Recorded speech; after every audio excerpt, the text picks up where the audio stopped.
All right, last one on the list. It's the broccoli of fitness. It's good for you, but not a lot of people enjoy it or do it, and that's stretching. So stretch where you need the most work. It might be in the shoulders, might be in the hips, might be your hamstrings or your ankles. Wherever it is, that's where you should spend most of your time. You can use tools and props. You can use just your body weight, whatever works for you. I'll give a few examples here. So one would be a good one with a band, really helping with the tricep and some of your lats to kind of get your front rack position a little bit better. Bring your arm through, hook it around your elbow and grab the top. From there, you're gonna step forward. So I'm still hanging onto the band here. You can see it's kind of figurated around my forearm. Keeping my ribs locked down and everything here braced. I'm just gonna keep coming forward, leaning forward, and letting the band pull my arm back. This is getting a real good stretch through my lats and into my tricep. So do that both sides, figure it out. Next, kind of the same idea, but now getting more of the pec and the rotators.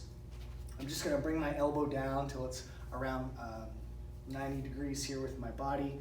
Same thing, step forward.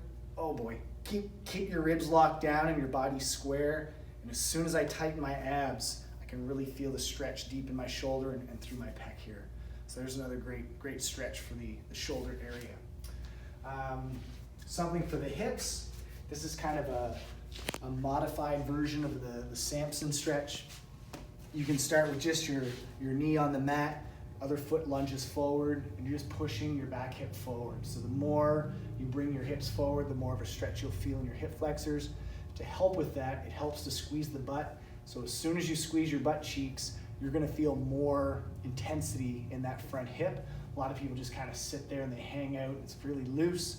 Keep your belly tight, squeeze your butt, and you get more of an effect for that stretch. To make this a little more advanced, bring it so that your knee is closer to the wall and your foot is elevated. Same idea, you can push your hips forward, squeeze your butt and your belly. So what we don't want to see is a big arch in the back. We're not stretching your abs, we're trying to stretch the hip flexors. And then from here, you can also add the overhead component. Lock your fingers, flip them, and pull them back overhead while keeping your belly tight. Ideally, in a perfect world, your hips and shoulders and hands would be against the wall.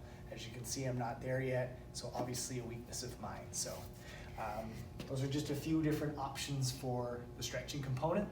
I hope you enjoyed these, the 5 components of slips, and you'll expect to see them being performed in our classes very soon.